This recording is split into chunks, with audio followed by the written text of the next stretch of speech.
Após o empate jogando fora de casa, a Ponte Preta se prepara para a próxima rodada da Série B. A Macaca enfrenta o Santos dentro do Majestoso. Essa partida marca o reencontro do atacante Dodô com seu ex-clube.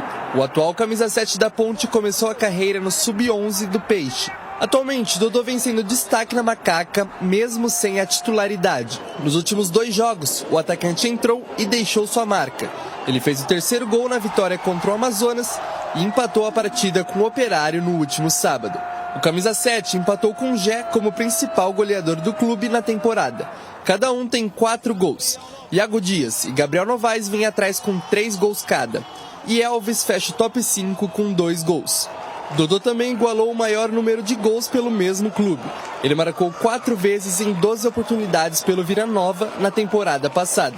Em boa fase, o atleta se torna o 12º jogador de Brigatti. E agora a dúvida é saber se a lei do ex estará em campo na próxima quarta-feira no Moisés Lucarelli, quando vai reencontrar o seu antigo clube. Cara, eu tô aqui para ajudar a equipe, para ajudar a Ponte Preta, e vamos ver o que o professor Brigatti tem para aprontar aí, né, nesse... Fora dos gramados, a Ponte tem problemas financeiros envolvendo atletas que já passaram pelo Majestoso. O volante Alisson, ex-Cruzeiro e hoje no América Mineiro, receberá uma indenização de aproximadamente 5 milhões de reais da Macaca. Essa indenização seria por falta de recolhimento do FGTS, além de atraso e não pagamento do salário durante o período de atuação no clube. O volante defendeu a Ponte na temporada de 2022, quando marcou 5 gols em 30 jogos. Outros ex-jogadores da Macaca também entraram com processos pelos mesmos problemas. Entre eles Kaique França, Arthur, Igor Torres e Gui Cipriano. Todos os processos seguem correndo na Justiça. Olha, nós temos aqui uma nota que foi encaminhada aqui para a nossa redação por meio da advogada Thalita Garcês. Pedimos isso ontem, advogada da Ponte Preta. Vou ler a nota. Esse processo já está em liquidação de sentença, o processo do Alisson, né? Estamos nos referindo ao processo do jogador Alisson. Uma vez em que o tribunal manteve a sentença de primeiro grau. Entretanto, considerando que o atleta, ao pedir a rescisão indireta, já estava em negociação com o Cruzeiro. Entendemos que, ao firmar o contrato com eles, não poderíamos ter sido condenados na multa compensatória. De modo que estamos estudando a viabilidade de propor uma ação rescisória por documento e situação fática alterada após demanda junto ao tribunal. Fecha, portanto, a nota da Thalita Garcês, advogada da Ponte Preta. Então, o que ela está dizendo é o seguinte: a Ponte não podia ser condenada, são 5 milhões de reais, porque o jogador foi, através de uma liminar, autorizado a trabalhar. E aí, portanto, já estava em andamento o negócio quando ele acionou a justiça, já estava em andamento o processo de transferência dele para o Cruzeiro. Mas isso é uma opinião dela, mas se já está em liquidação de sentença, não tem muito o que ser feito. Isso é uma opinião dela, que eu respeito muito, né? Também acho que já tinha vínculo com outro clube, com outra empresa, mas é um baita de um problema para a Ponte, tá? Porque a primeira informação lá atrás, quando o Alisson saiu de graça com uma multa rescisória de 30 milhões, porque a Ponte deu bobeira e não fez os recolhimentos necessários, tudo que foi noticiado na época foi diferente, de que a Ponte ia reverter essa situação na justiça e teria o jogador de volta, ou teria uma compensação financeira. Não reverteu, prevaleceu a liberação que o jogador teve para ir para o Cruzeiro, e agora ainda vem uma condenação de 5 milhões. Fim do mundo isso daí. Não sei, e em direito existe isso, é um termo que vem do latim, o jus esperneandi. Você vai tentar de todas as maneiras reverter, mas resta saber por qual caminho legal. Se já o tribunal confirmou a sentença de primeira instância. É isso que ela acabou de dizer.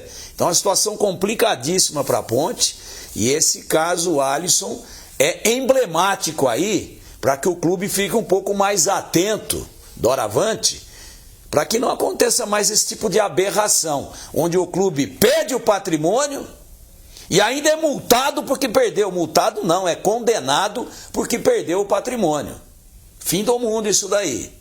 Mas a Ponte agora vai ter que tentar de todas as maneiras reverter, e eu acho difícil pela própria nota oficial do Departamento Jurídico da Ponte, que aliás é muito competente, dizendo que o tribunal não alterou a sentença de primeira instância. Então já transitou, já está em liquidação, não tem muito o que ser feito. O Tigrão com propriedade disso. Agora, é uma situação... Os ouvintes agora na Rádio Bandeirantes se manifestaram muito, né? Perdeu o jogador, não recebeu a multa rescisória e ainda vai ser condenado. Quer dizer, uma pisada de bola grande nesse caso, não é? O que aconteceu de fato, a gente não sabe de detalhes, mas está muito claro que a Ponte dormiu no ponto, perdeu o jogador e ainda vai ter que tomar multa, não é? Os clubes eles têm uma maneira de fazer o negócio, não é a Ponte, todos os clubes fazem isso. Até recentemente, só para usar como exemplo um caso próximo. O Guarani tinha dívidas aí de FGTS, né? Fazia 20 anos que não pagava FGTS. Como é que eles fazem? Todos fazem assim.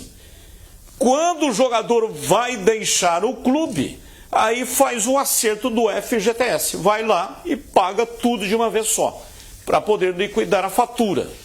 Nesse caso do Alisson, o empresário dele provavelmente, né, viu que estava dívida de FGTS, não usou da gratidão, porque o Alisson não era ninguém, era um jogador completamente desconhecido lá no Atlético, foi indicado pelo Roger, ex-centroavante, atacante da Macaca, e aí veio para a Ponte deu vitrine, 30 jogos, ele marcou 5 gols, claro, ele mostrou serviço, mas a Ponte é uma grande vitrine, e aí viu o caminho para poder entrar na Justiça do Trabalho e, pelo jeito aí, né, não tem o que fazer. É uma baita de uma ingratidão, eu concordo com isso, mas você já viu na sua longa carreira gratidão no futebol?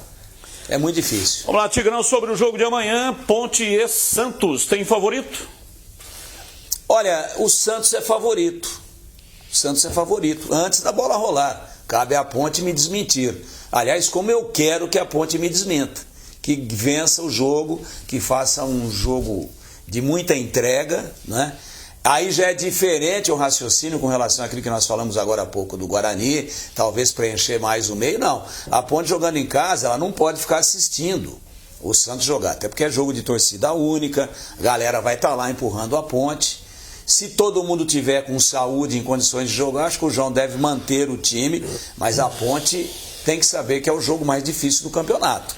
Então ela tem que, na média, nessa instabilidade, joga bem contra o Coritiba num tempo de jogo, depois joga mal, depois joga muito mal contra o Goiás, depois joga muito bem contra o Amazonas, depois vai para o Paraná, faz um primeiro tempo ruim contra o Operário e joga bem no segundo tempo. Não pode acontecer isso. Perfeito. A Ponte tem que estar nos 90 minutos bem, senão vamos não ouvir vai o reverter. CH também a respeito do jogo de amanhã. CH. Olha, o que acontece é que o próprio João só vai saber se esse time realmente jogou bem, está estruturado, encontrando um caminho de estruturação, de linha de titularidade, se ele repetir o time.